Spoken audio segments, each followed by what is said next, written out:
life gets hard and you're feeling alone, you think you're bad right down to the bone. Remember you were loved from without and within. You're a part of everything. I love you, sweetheart. I love you, tender soul. Oh, how this life can cut like a knife to open you to love.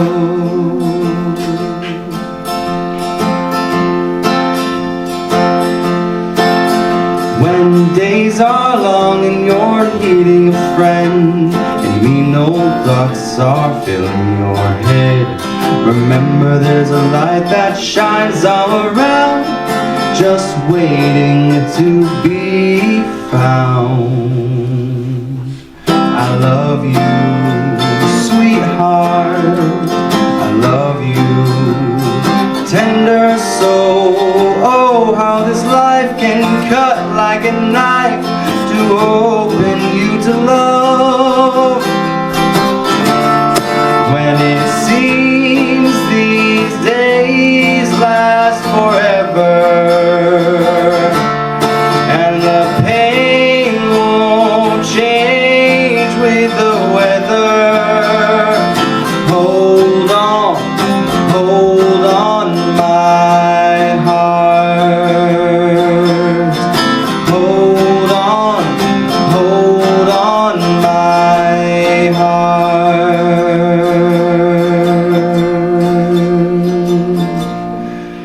When life gets hard and you're feeling alone, you think you're bad right down to the bone. Remember you were loved from without and within. You're a part of everything. I love you, sweetheart. I love you, tender soul. Oh, how this life can cut like a knife to open you to love. I love you, sweetheart. I love you, tender soul.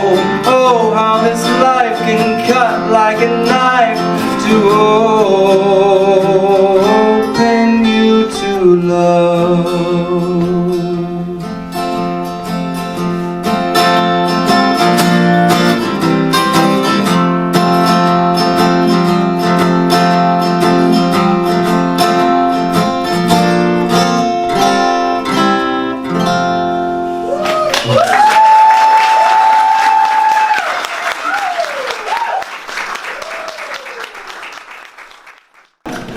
Do me a favor. Can you reach in this jar and pull out one card for me?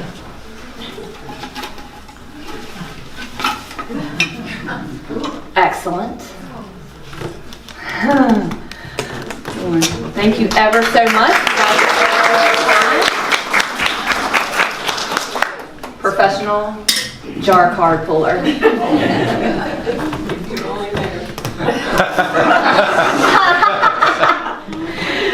Is Rachel here?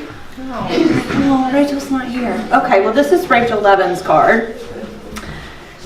And this is her favorite quote. So Paula asked for the jar cards, which there are more in the front. So if you haven't put your quote in the jar, please feel free to take a card and fill it out and place it in the jar.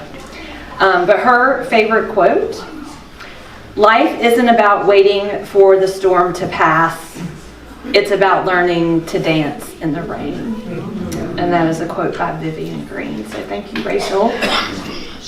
Sending her love this morning. So I was moved this week by a statement that I heard from Justin Jones, who is a Tennessee state representative. And he said this: "We are here to send a clear message that love is here." And I felt that one direct message cut to the very core of my being.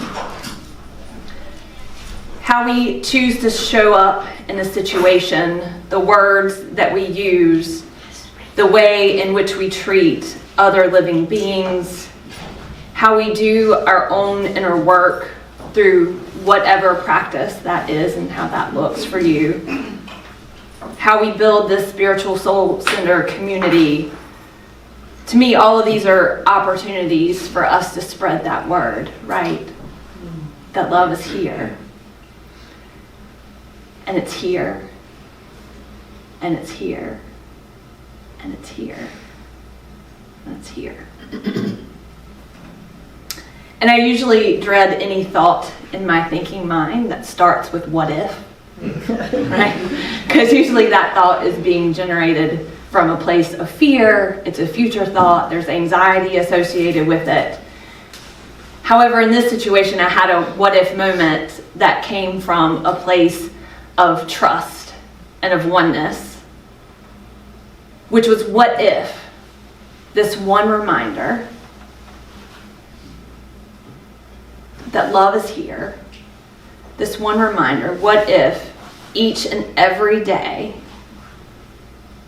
that statement could bring us to center, to source, to awaken that Buddha nature or Christ consciousness within us, perhaps alleviate some of that suffering that our thinking mind creates, and instead create a space of heaven on earth. And that reminded me of lyrics from an NC Yogi song, which is, heaven is here when the mind is clear. Into love I dissolve my fear. Heaven is here when the mind is clear. Our concentration draws us near. So let's generate that feeling of heaven on earth by leaning into love during this time of prayer.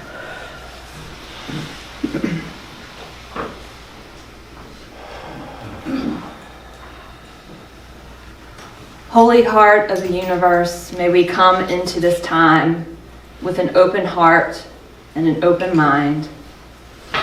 May the very depths of our beings trust that in no matter the perceived conditions and issues of the physical form of this human experience, the career path, the identified preferences and titles, the anger and the fear happening in us and all around us, that our work, our true purpose, lies in turning inward, to quiet the distractions, to focus, to tap into the divine spark that feeds our bodies and souls, to love beyond measure, to be love beyond measure. May we live from this place, from heaven on earth, open-hearted, sending that clear vibration that love is here. And so it is.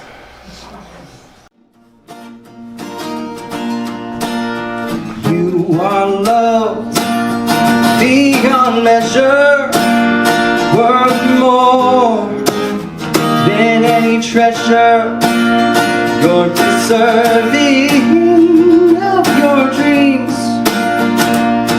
They can't wait to be believed.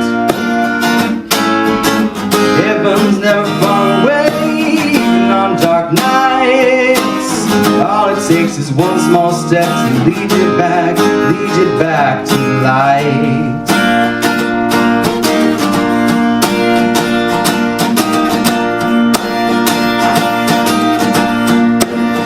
When there's fear in your chest and you're feeling so depressed, there's a way.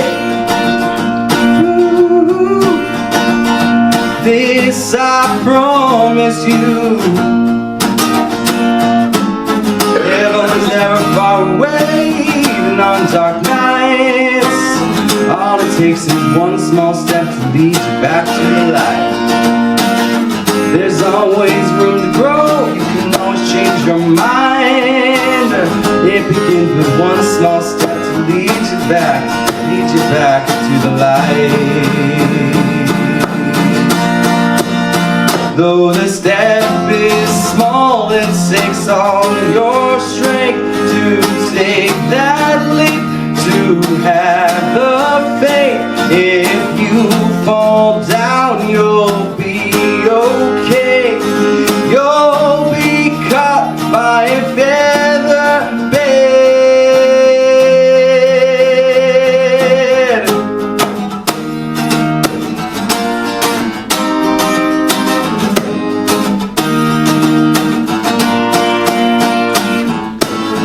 Heaven's now far away on dark nights. All it takes is one small step to lead you back to the light. There's always room to grow, you can always change your mind. It begins with one small step to lead you back to the light.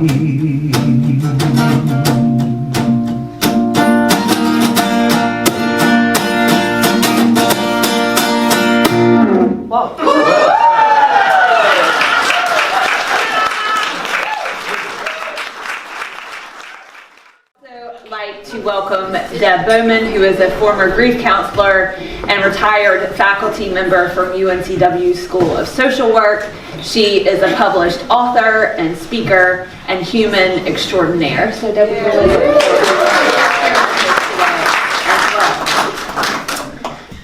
Oh, me. Hi, y'all. Hi. Give me a minute to get organized here. Okay. I normally use that kind of microphone that Megan's got, and I forgot to wear pockets today because I was so excited to be wearing red. And I'm wearing red for a reason. I don't normally wear red. Here we go. I am so honored to be back with you all this morning. I was with you on this same Sunday a year ago, and then again in October. And I so enjoyed my time with you, so thank you so much for having me back. I mentioned in passing when I was here last May that it was the 5th Sunday after Easter, a day that in the Christian tradition is called Pentecost.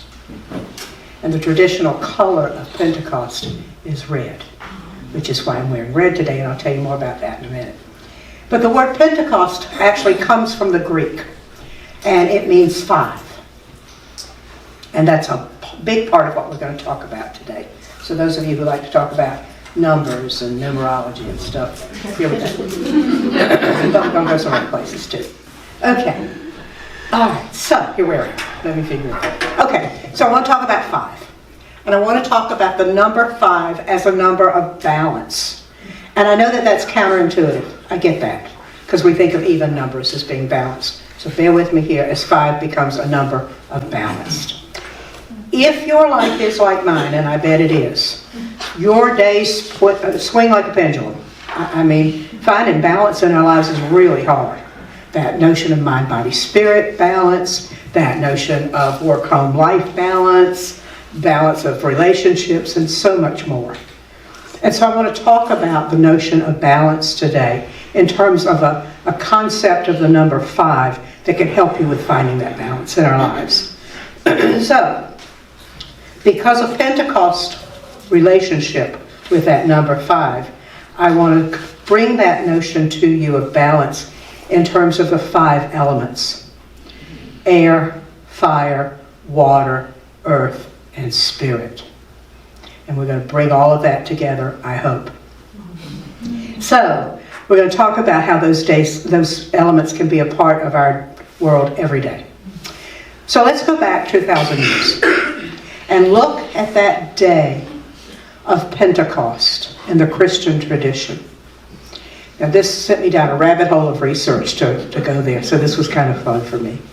So Jesus' followers, and not just the disciples, but a bunch of people, were gathered on that day of Pentecost to commemorate what we, not to commemorate what we today call Easter, but instead to honor the Jewish holiday called Shabbat.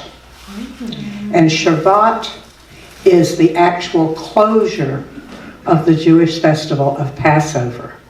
And Shavuot happens 50 days after the end of Passover. So that notion of Penta, of a 5-week celebration in honor of a commemorative holiday, is way older than Christianity. The idea of Pentecost is older than that.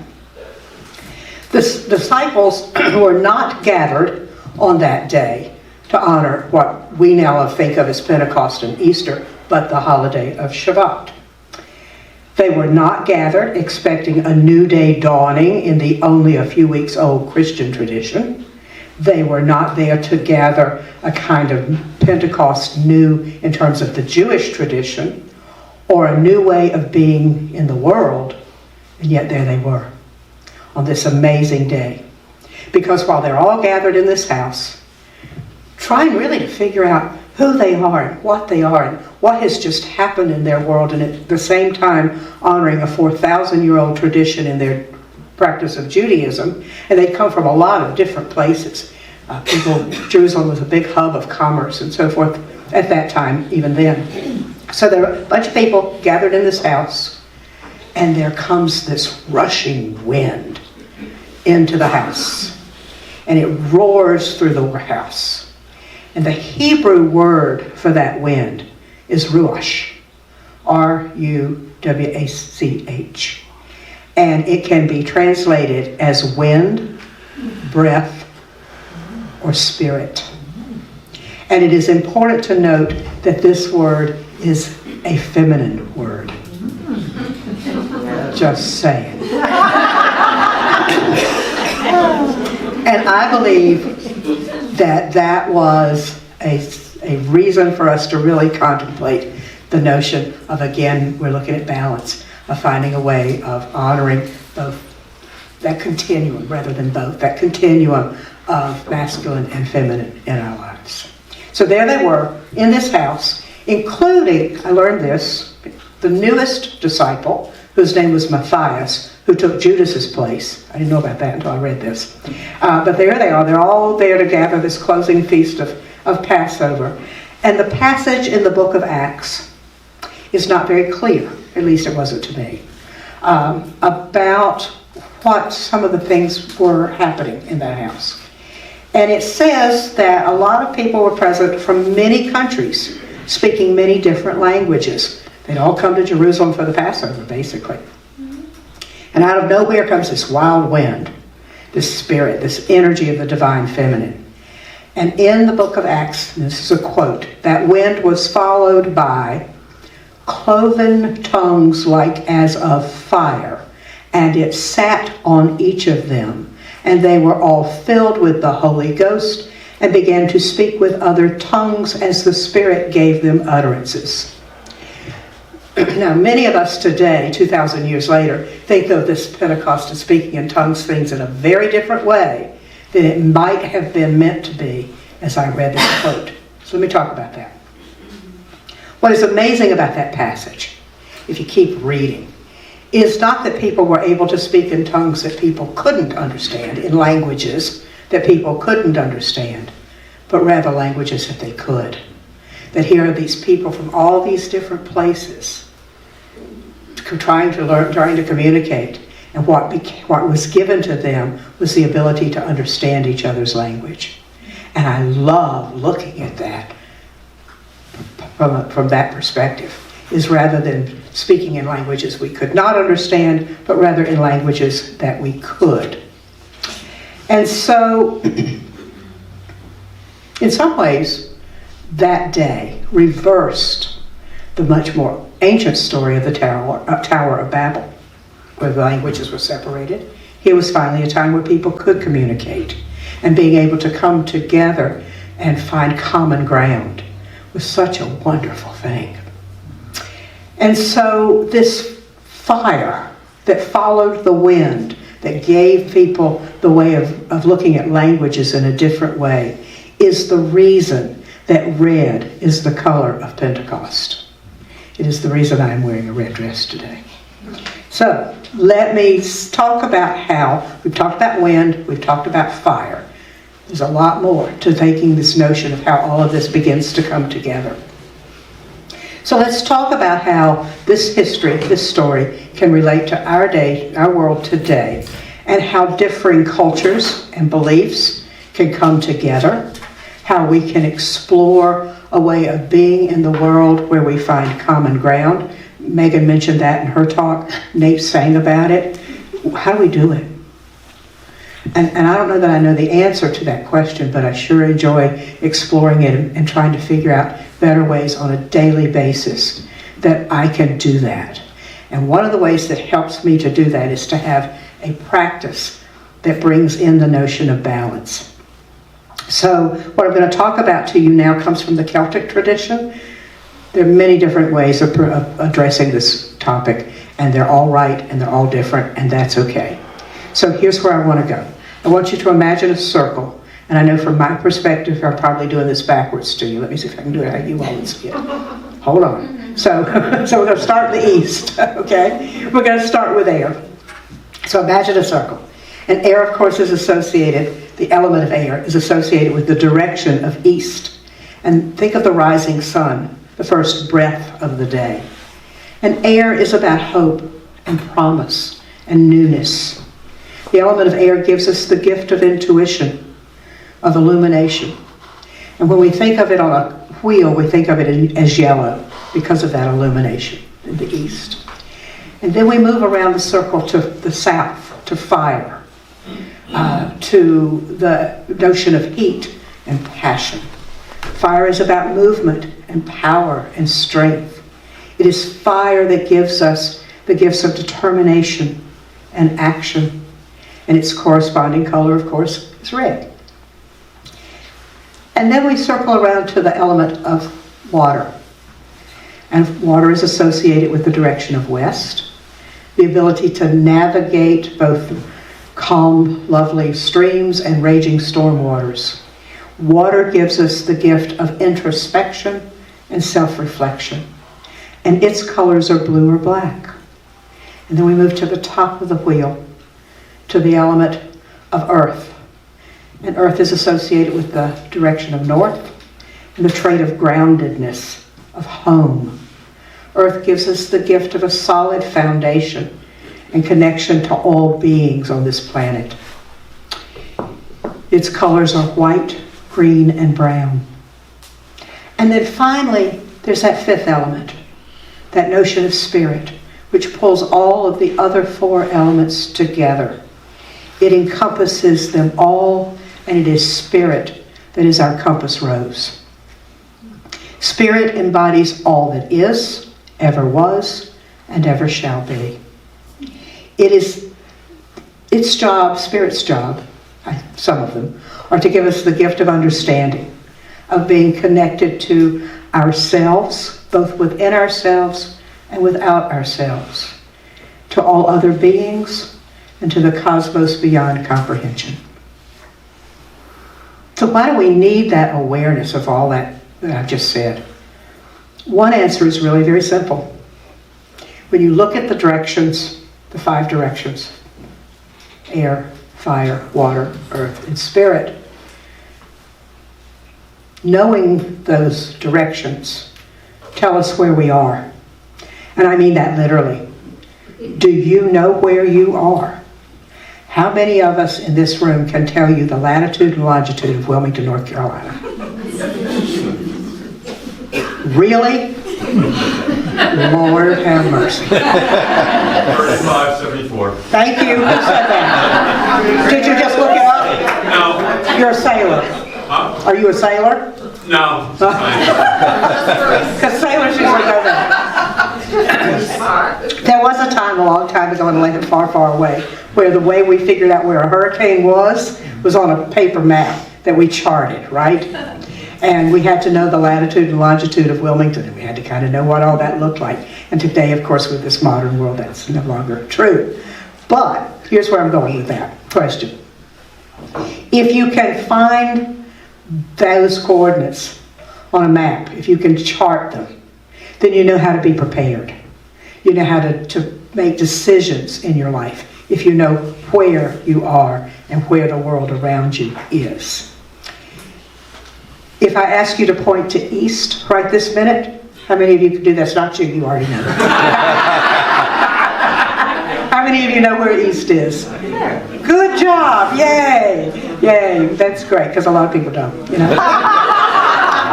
and here's why I'm saying that, is that when I was a child, my daddy taught me how to find east by standing at the ocean. And he told me that if I could find east in the ocean, I could find home. And that has always been true. And not only is it true that I could find home and know where I was, but I would know who I was. And how do we find home within ourselves and within this framework and context of that connection to all of those directions and everything that's around us? But there's a more esoteric answer to that question of needing an awareness of the elements. And that requires us to think in a circle of connection, as a continuum, an ever-spinning concept of relationships. Think of it this way. This will kind of help you remember. If you start in the east, air fuels fire. Fire is quenched by water. And water nourishes the earth. And earth provides all beings with air. And the circle goes around and around and around again. And within all of them is this concept of spirit.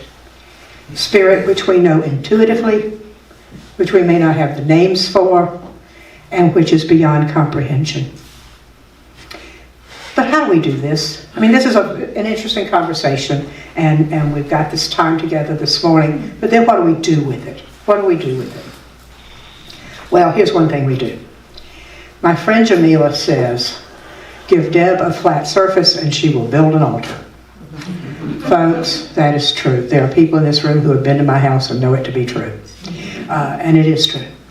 But the thought of building an altar kind of may be a thing that's like, oh, it's too big or too much or whatever. So a long time ago, maybe 10 years, 12 years ago, I went to a conference that was being presented by an author whose work I admire greatly.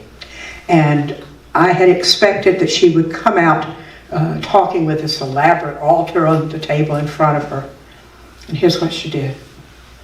She walked out with a candle and some matches and a little tiny bowl that had water in it with some salt in it. And that was her altar, a candle and a bowl of salt water. She had all four elements, right? The fire and the air for the candle, and the water and the earth for salt. That's all she needed. And I thought, whoa, every time I have a lot of fun and I want to build this fancy altar, I go, just chill out, girl. Just turn a candle and a bowl of water, you got it, you know? And it's true, but in any case, that's a visual reminder to me that there is a focus of a connection of fire, air, earth, water, and spirit. And something that simple. I usually add something else to me that represents spirit. I can't just usually do the candle and the water. But I add something else that represents spirit. So what represents that to you? And there's no rules, but whatever feels right to you. To do something to give yourself a visual representation every day of that connection. Then the other thing I want to suggest to you. Hold on, y'all. I gotta do this. I've had one long enough now. I don't wear shoes. I try to be polite today, y'all, but I didn't do real well. I hung in there for 30 minutes. Touch the earth.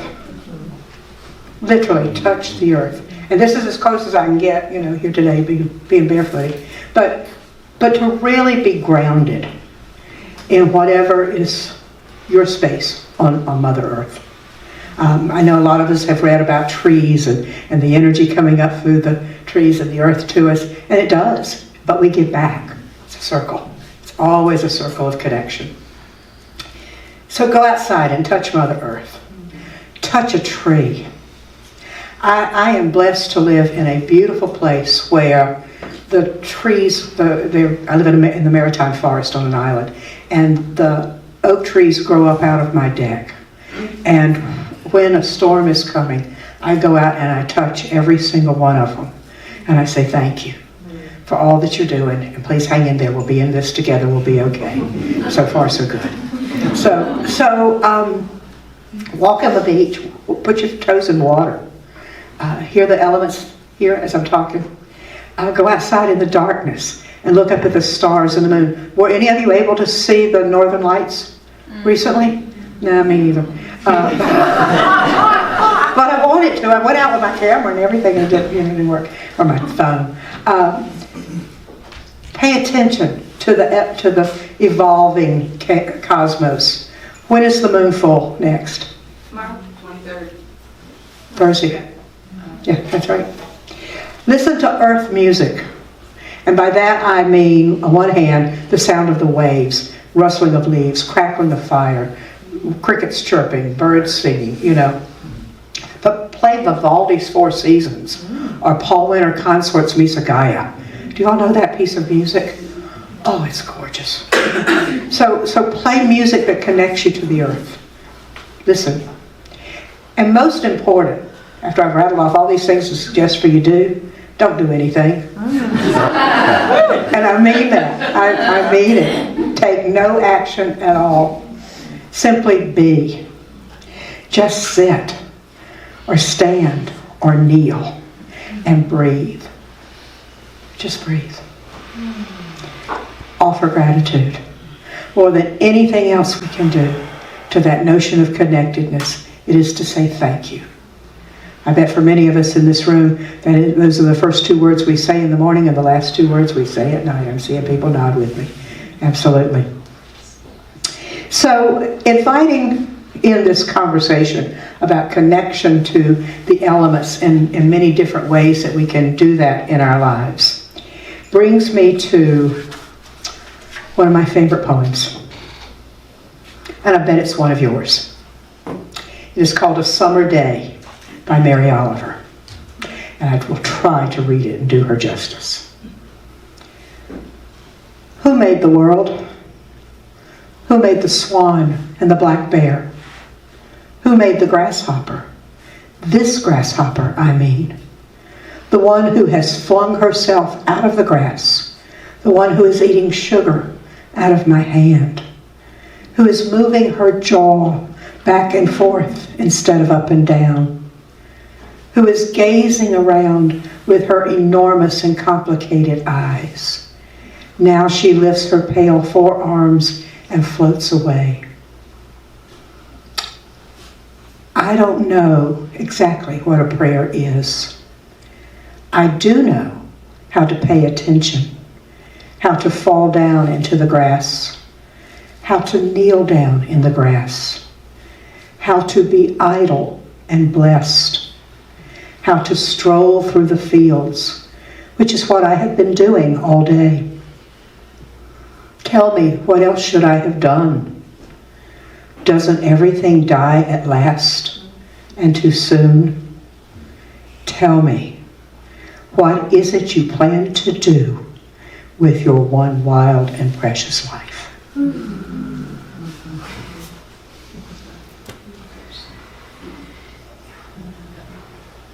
I guess as many of us are familiar with that lovely poem. And it invites us to explore those unanswerable questions in our lives. Who made the world? The swan, the black bear, this particular grasshopper? What does it mean to be truly present and idle? We love the imagery of the swan and the black bear. We love the contemplation that she writes about the way the grasshopper's eyes work. The way we too have moments in our lives when we are able to fall down in the grass and stroll through the fields. You may regret, I may regret, I know I do, the days when I could have strolled and instead frittered the day away, or worse, spent it cleaning the bathroom.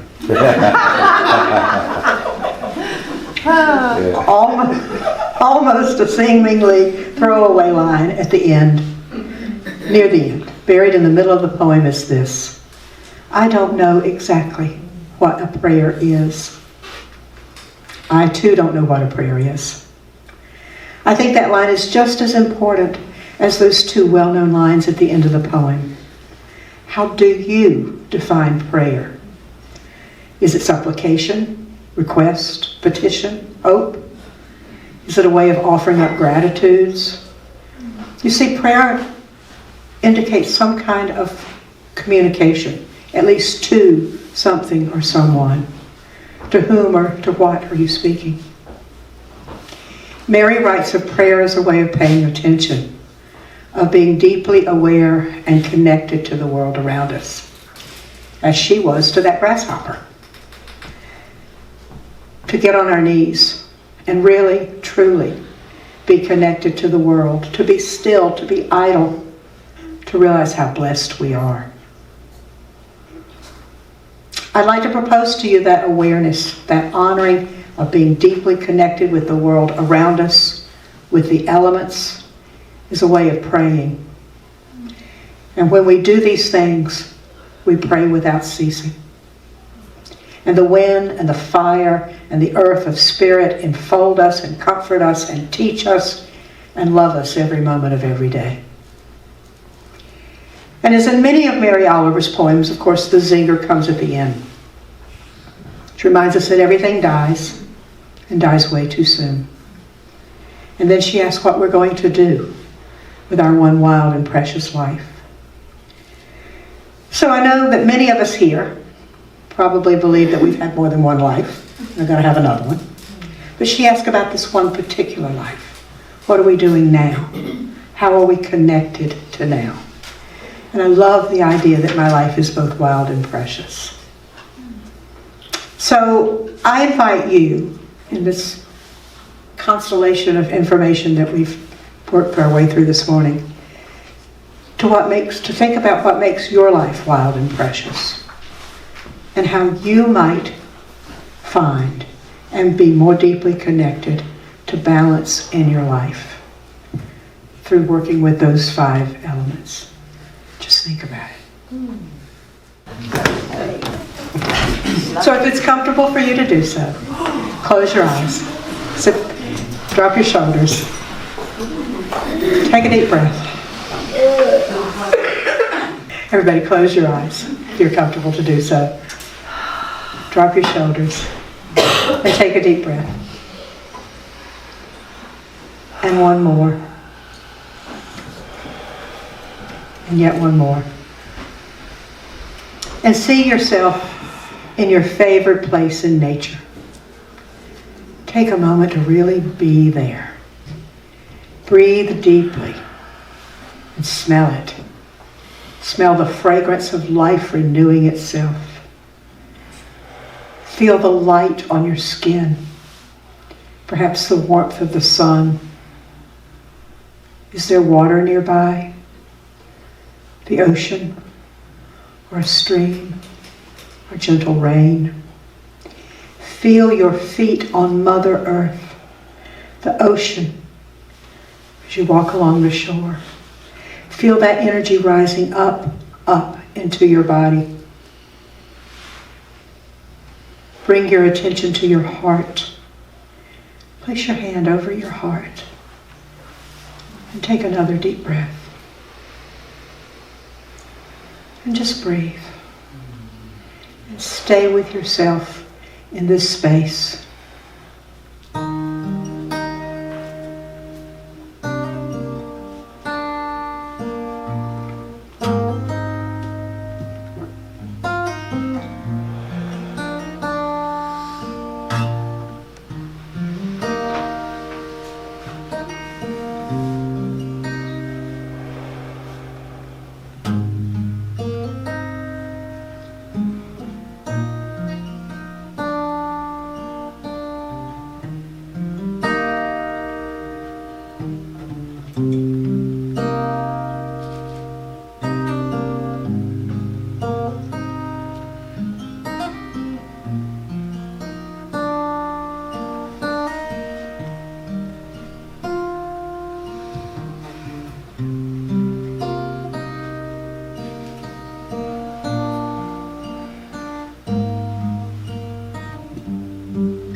So know that you are deeply, eternally connected to those 5 elements, to yourself, and to the cosmos beyond comprehension.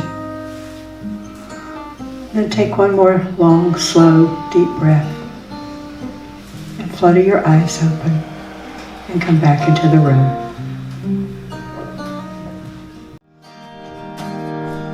The gentlest breeze rouses trees from dream.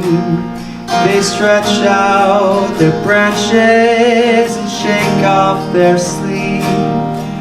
The jingle of leaves in the sun's morning heat isn't light for the dawn that's finally come.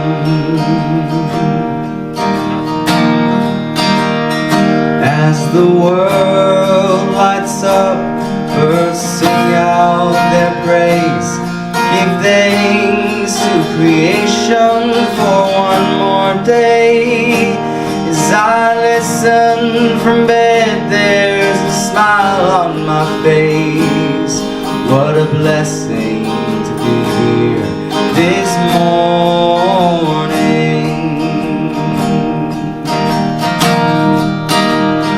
I am ready to receive the gifts of the day.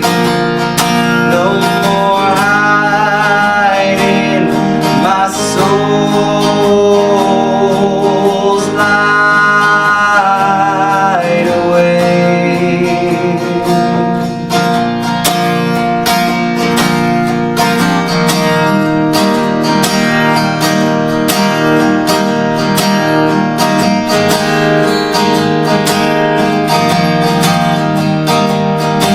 As I step on the earth, she steps into me. I feel the dirt under my toes, dew on my feet. I'll stand as tall as grandmother tree. Oh, we'll keep on growing.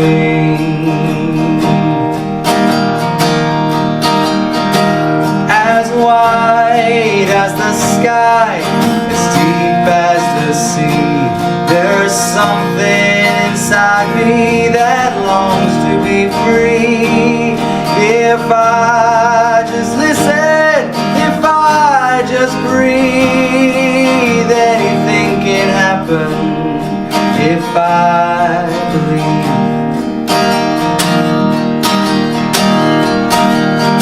I am ready to open up my head and let the love flow free from my chest. I've been used to the dark so long, my friend. In a dance with shadows I thought would never end. She tasted my perfume, she kissed up my sweat. A life after sleep, a life of regret. Now I'm ready to let those old stories go. It's high time to step into something more. Yeah, yeah, I am ready to receive the gifts of the day. No more hiding my soul. My soul's light away. It's what I've been waiting for. It's been waiting for me.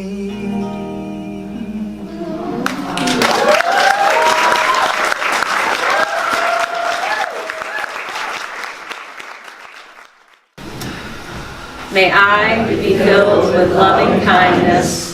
May I be well.